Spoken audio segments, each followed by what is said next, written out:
शेतकरी मित्रांनो, आज आपण कपाशीवर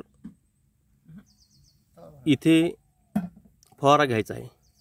तर आता आपण इथे बुरशीनाशक घेतलेलं आहे, हेक्साकोनाझोल 60 मिली, त्यानंतर स्टिकर घेतलेला आहे 10 मिली, आणि चमत्कार घेतला आहे 20 मिली, आणि मायक्रोन्यूटन्स घेतला आहे 60 मिली, आणि उलाला घेतलेला आहे आपण इथं। आणि इथं आपण घेतलेलं आहे उलाला हे कीटकनाशक 15 मिली।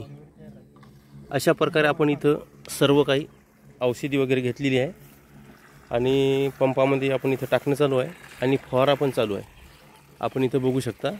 आणि पंप आता इथं भरल्यानंतर आपल्याला फवारा चालू करायचा आहे।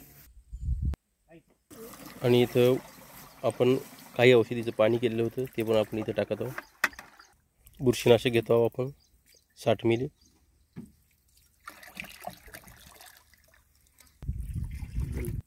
चमत्कार पण घेतलेला आहे आपण। सर्व औषधी टाकल्यानंतर आता आपण इथं पंप अर्धा राहिला भरून घ्यायचा आहे, आणि अशा प्रकारे आपला पंप सुद्धा इथं भरलेला आहे। आणि आता सर्वात शेवटी आपल्याला टाकायचं आहे स्टिकर 10 मिली टाकलेला आहे आपण।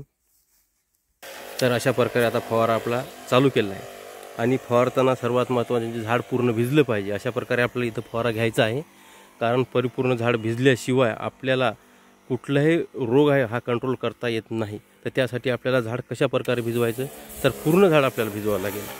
अशा प्रकारे आपण इथं बघू शकता, पूर्ण झाडं अशा प्रकारे भिजत आहे। हे बघा, असे पूर्ण झाड भिजले पाहिजे, म्हणजे बुडापर्यंत सुद्धा झाड ओलं झालेलं आहे बघा इथं। तर अशा प्रकारे जर आपण फवारणी केली तर कुठलाही रोगराई आपल्याला 20 दिवसापर्यंत किंवा 15 ते 20 दिवसापर्यंत येणार नाही, हे मात्र नक्की।